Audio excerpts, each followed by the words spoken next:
Vous restez avec nous, on va démarrer tout de suite avec les conseils pour dormir comme un bébé. Ça vous parle, ça, bien. D'Alexia Cornu. Alexia, vous tombez à pic.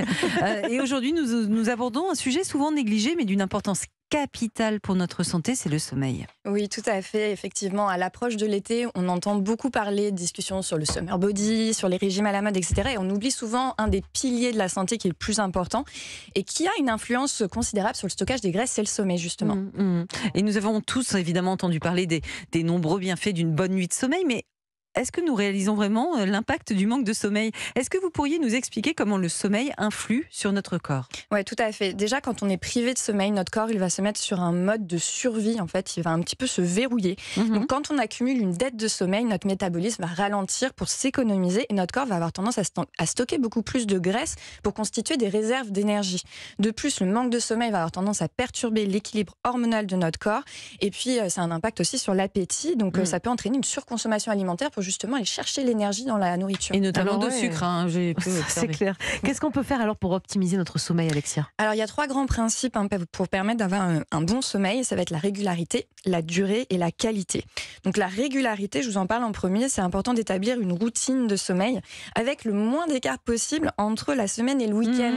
Et c'est souvent une erreur qu'on fait. En fait, on se dit, c'est pas grave, je rattraperai le week-end. Sauf qu'une dette de sommeil ne se récupère pas complètement. On ne peut pas la rembourser. Et dites-moi, quand vous dites qu'il ne faut pas trop décaler, quoi, on parle de quoi ? D'une heure, de 2 heures ? 1 heure idéalement. D'essayer de ne pas décaler de plus d'1 heure entre la semaine et le week-end. Donc c'est impossible de compenser notre dette de sommeil en restant plus longtemps au lit le week-end ? Il ne faut vraiment pas le faire ? Essayez de vous réveiller à peu près à la même heure, pas plus d'1 heure de décalage. Par contre, ce que vous pouvez faire, ce qui est plus judicieux, c'est si vraiment vous êtes fatigué, d'aller faire une petite sieste justement pour essayer de vous régénérer.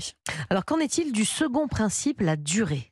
Alors derrière la durée, je vais surtout vous parler du coup des heures à laquelle on est réveillé. Souvent on se dit si je suis fatiguée, il faut que j'aille me coucher plus tôt. Et c'est plutôt l'heure du réveil qui va être intéressante et donc de se réveiller avec de l'énergie, d'essayer tout de suite de se mettre en activité. Alors soit en mettant une musique sympa, soit en allant faire du sport, en s'aérant, en prenant l'air, mais dès le matin ça va être très important. Et le fait de se mettre en énergie va affecter du coup votre qualité de sommeil pour la nuit suivante. Et, le problème c'est que souvent quand on se réveille le matin, on va mettre plutôt en mode snooze le réveil et puis on va rester au lit. C'est quoi déjà ce snooze ? Ce snooze, c'est le fameux réveil qu'on va reprogrammer dans 5 minutes, dans 5 minutes, dans 5 minutes. Et puis faut pas faire ça. Oui, voilà. on connaît quelques spécialistes de ça. Alors je crois qu'il nous manque un des principes, c'est la qualité du sommeil. Est-ce que vous pourriez nous aider avec quelques conseils pratiques peut-être pour l'améliorer ? Bien sûr. Alors pour améliorer la qualité de votre sommeil, je vais vous parler d'abord de la température. Alors on parle de la température de la chambre à coucher, d'essayer de la garder aux alentours de 19 degrés Celsius, mais aussi la température du corps. Elle a également son importance. Et des fois, c'est vrai que le soir, de se rafraîchir, le corps, en plus de la chambre à coucher, ce sera très important. Attention par contre aux douches très froides, parce que le corps peut avoir en fait une réaction de surchauffe derrière, surchauffe. En fait, pour se réchauffer. Voilà, mais sinon ça peut vous aider.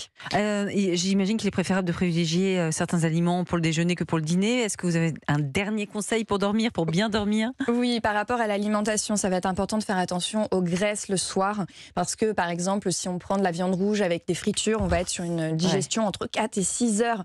Et donc ça veut dire qu'au moment où vous allez aller vous coucher, vous serez toujours en train de digérer, donc vous n'aurez pas un sommeil récupérateur. Donc privilégiez le soir plutôt des glucides, des végétaux, des protéines maigres, de façon à pouvoir aller vous coucher en ayant digéré. Et rapidement, niveau boisson, le soir, qu'est-ce qui est préconisé ? Alors, le niveau boisson, ce que je vous recommande, c'est de vous hydrater toute la journée. Souvent, on attend le soir pour se boire parce qu'on n'a pas bu de la journée, on est déshydraté et là, on va boire beaucoup. Le problème de ça, c'est qu'on risque de se lever la nuit pour aller aux toilettes et là, on perturbe son sommeil d'autant plus. Donc, essayez de boire, si possible, 1 litre avant midi. Comme ça, vous aurez vos apports hydriques pour la journée et ça vous évitera de boire le C'est un bon conseil, ça. Merci beaucoup, Alexia. On a tout bien noté et merci pour toutes ces astuces. Allez,